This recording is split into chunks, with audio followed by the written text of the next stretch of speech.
আসসালামু আলাইকুম। আশা করি সকলে ভালো আছেন। আমিও খুব ভালো ছিলাম ঈদের ২ দিন আগ পর্যন্ত। ঈদের ছুটিতে বাড়িতে আসার পর থেকেই আমার ছেলে-মেয়ে, তারপরে তাদের আম্মু সবাই অসুস্থ। একের পর এক সবাইকে নিয়ে আমার হসপিটালে দৌড়াদৌড়ি করতে হচ্ছে। এই যে আজকে অন্য দিনের মতো ছেলেকে নিয়ে আসছি হসপিটালে। ওর জ্বর অনেক। আজকে প্রায় ৪ দিন ৫ দিন জ্বর ওর। কোনোভাবে জ্বরই কমতেছে না। ডাক্তারের পরামর্শ নিলাম, তাতেও কোনো ভালো রেসপন্স পাচ্ছি না।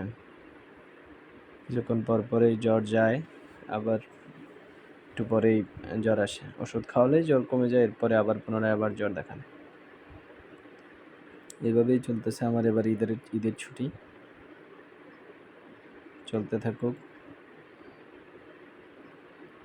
তা আজকে ছেলেকে নিয়ে আসছি, ওর জ্বরের পাশাপাশি কাশও আছে, পর্যাপ্ত পরিমাণ কাশি, সেই জন্য এক্স-রে করতে নিয়ে আসছি হসপিটালে।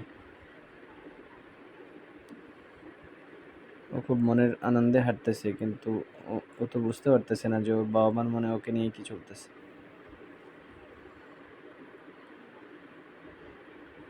আল্লাহ সকলের ছেলে মেয়েকে ভালো রাখুক, পাশাপাশি আমাদের ছেলে মেয়েগুলোকেও ভালো রাখুক। আমার ফ্যামিলিতে ম্যাক্সিমাম সদস্যই অসুস্থ। আমার ভাইয়ের ছেলে, ভাইয়ের মেয়ে, ভাইয়ের ওয়াইফ, আমার ওয়াইফ, আমার ছেলে মেয়ে সবাই অসুস্থ। সবাইকে নিয়ে এবার ঈদের ছুটিটা বাসার মধ্যেই কাটাতে হচ্ছে। একবার শুধু একজনকে নিয়ে হসপিটালে যাওয়া লাগতেছে, আর যাচ্ছি আর আসতেছি, এমনটাই হচ্ছে। সবাই দোয়া করেন আমার ছেলে মেয়েদের জন্য এবং আমার পরিবারের সকল সদস্যের জন্য একটু দোয়া করেন সবাই। কিছুক্ষণ পরে ওকে ইঞ্জেকশন দিবে, কিন্তু সে তো বুঝতে পারে না, সেই জন্য আনন্দে খুব লাফাচ্ছে। মনের মধ্যে অনেক আনন্দ নিয়ে ঘুরতেছে। হসপিটালের আনাচে কানাচে সে ঘুরতেছে, দৌড়াচ্ছে। এই যে হলো তার শারীরিক কন্ডিশনের অবস্থা।